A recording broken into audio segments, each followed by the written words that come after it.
Mwaramutse neza, ni Peter Claver Rurangwa tugarutse kubaganiriza kuri filozofiya ya Spinoza, atari yo muri rusange. Twebwe twiganiriza kuza tuganiriza abantu kuri area ijyanye n'Imana, area kuko byanze bikunze ubuzima tubamo buba bufitanye isano n'uburyo twizera Imana, uburyo dukunda abandi, uburyo twubaha abandi, uburyo twiyubaha, uburyo dushobora kugiramo ubwoba, uburyo dushobora gusohoza inshingano zacu. Ubu rero tugiye kuganira kuri filozofi ya Spinoza ku bijyanye n'Imana. Uwo mugabo wenyine niwe Einstein yavuzeho igihe bamubajije bati ese wizera Imana? Nta kindi yavuze, yaravuze ati ngewe nizera Imana ya Spinoza, Imana itita ku bintu turimo, Imana idahana, Imana idahemba. Mu yandi magambo, Einstein ntabwo yigeze yerekana yuko yaba ari monotheiste kandi ko yaba asenga Imana iri anthropomorphico. Anthropomorphic ni ukuvuga iteye nk'umuntu, anthropos ni umuntu,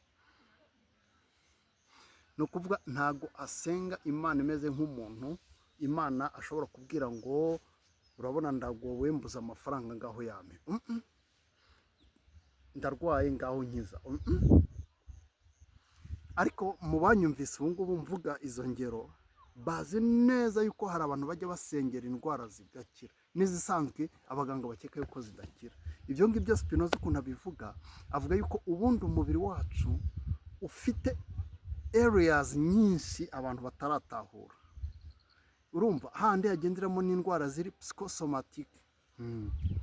Psychosomatic ni ukuvuga indwara ziri mu mubiri mu buryo bufatika, ariko root cause cyangwa umuzi wazo waraturutse mu ntekerezo.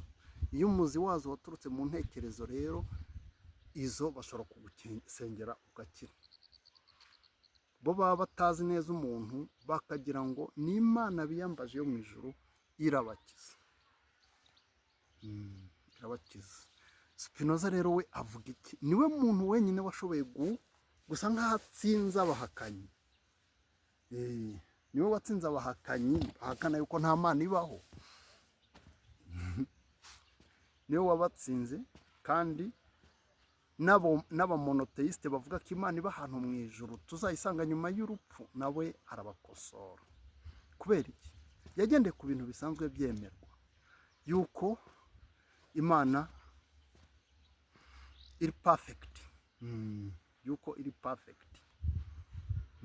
Perfect ariko atari ukuvuga ngo ikora ibintu bishimishije cyangwa Imana yuzuye, mbese ari umwuzuro, yuko Imana ari umwuzuro. Spinoza rero kuvuga yuko Imana ari umwuzuro yerekanye neza.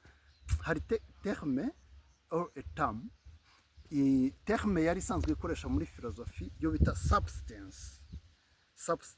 Urugero, pochette ya telefone ndimo gukoresha, mwagize ni kamera ngari se? Oya, ni telefone Samsung A15. Good. Ni ukuvuga pochette yayo ni plastique, uko mbibona, n'uruhu wenda ruriho, ni plastique. Inkweto za siporo nahoze nkina basket, inkweto za basket nari mfite ni tapia, umupira wo hasi nawo ni plastique. Iyi stand nayo ni plastique, agace ko hasi. Ibase nogeyemo mu gitondo ni plastique.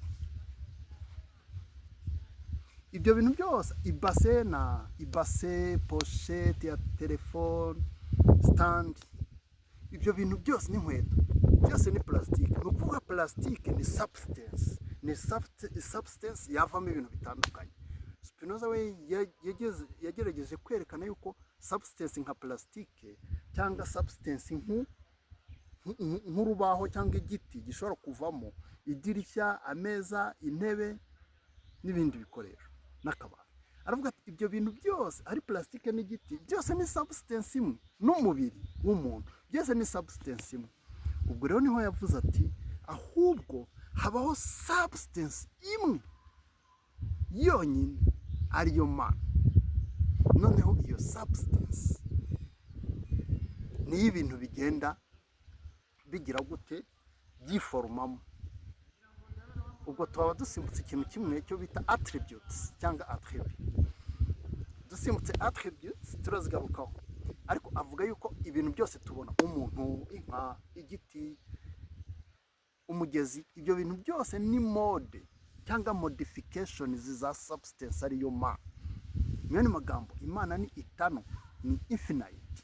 Imana ihoraho, yahozeho, kandi ni infini, ntabwo igira imbibi.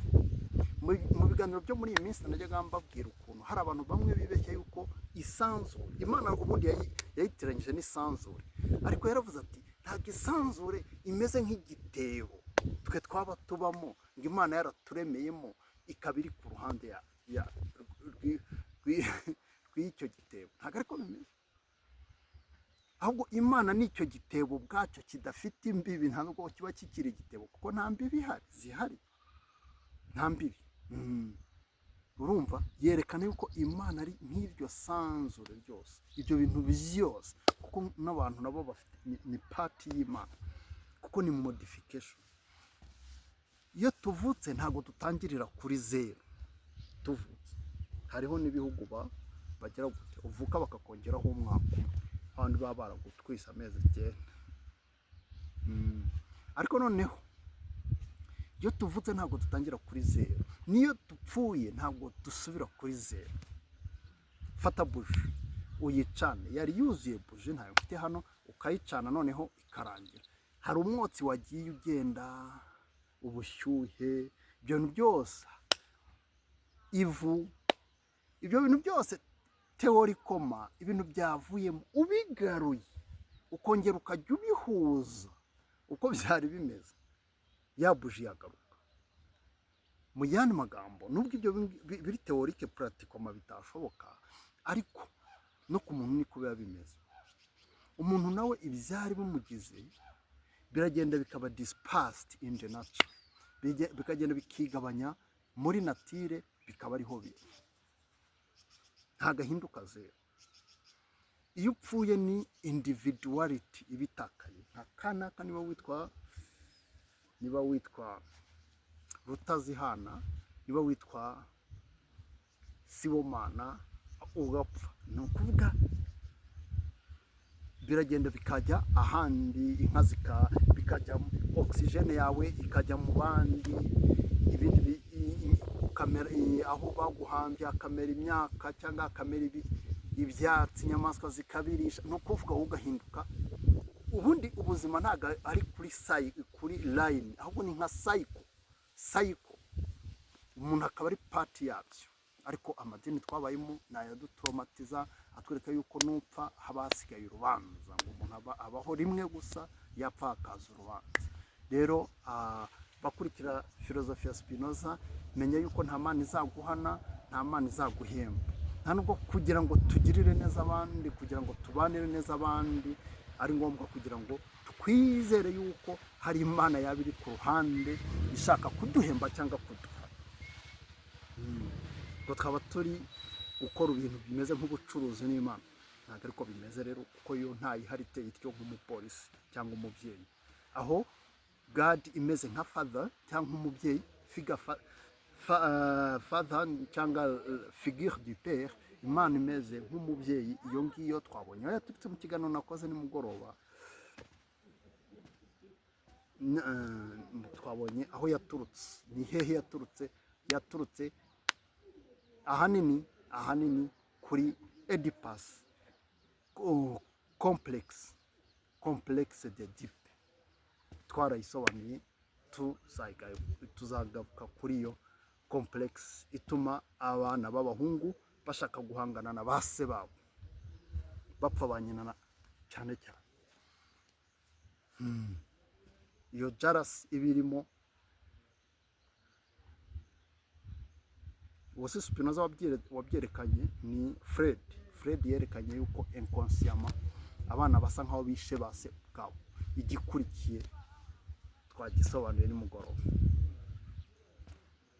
Murakoze rero, mukomeze mukurikire iyi channel, utumire n'abandi bagire bate bayige kugira ngo tumenye koko ibijyanye n'ubumana butembera mu bantu bose, kugira ngo ejo hatazagira umuntu ukubwira ati njyewe imana ni njyewe ikoreramo ikuntumyeho. Oya, mwigeze mwumva n'uwo twubaha cyane umukuru wacu tubwira ati ariko se twe imana iradutinya? kandi koko nibyo. Abantu bakiha otorite ati imana yavuganye natwe, ubwo tuba dutandukiriye, reka dutandukire gake, sibyo? Mwageze kumva abantu batowe bavuga ngo ni abatowe, bariya abantu ntabwo batowe n'imana, babandi bashyizeho papa muri iyi minsi, ntabwo ari byo, ntabwo ari imana yabatowe, nta mana ibahitora abantu, ahubwo ni abantu bagize gute, bakoropwe n'amagurupe aya n'aya, wenda afite icyo agamije tuba tutazi, ariko nshimye ko leta yaba irimo gukurikirana ibyo bintu. Ntabwo ari ibintu byiza, biriya ni ibintu biba biteza imyiryane mu bantu, noneho cyane cyane ko bishingira ku mabonekerwa y'ikibeho, bavuga yuko ari bo bonyine bafite iryo jambo imana yaba yaravuganye nabo, ko kandi n'ubu ijuru rikirimo kubabwira ibintu byinshi cyane. Murakoze, like, share, comment, kandi mukunde basketball, mukunde sport. Nashimye ukuntu minsi yashize umukuru wacu w'igihugu aba yarahesheje icyubahiro siporo muri rusange, kandi koko yaratubwiye ngo sport is a teach. Urumva, noneho mu mikino ya basketball nawe aba yagaragaye cyane muri arena kugira ngo ashyigikire siporo muri rusange na basket by'umwihariko. Long life to him. Murakoze.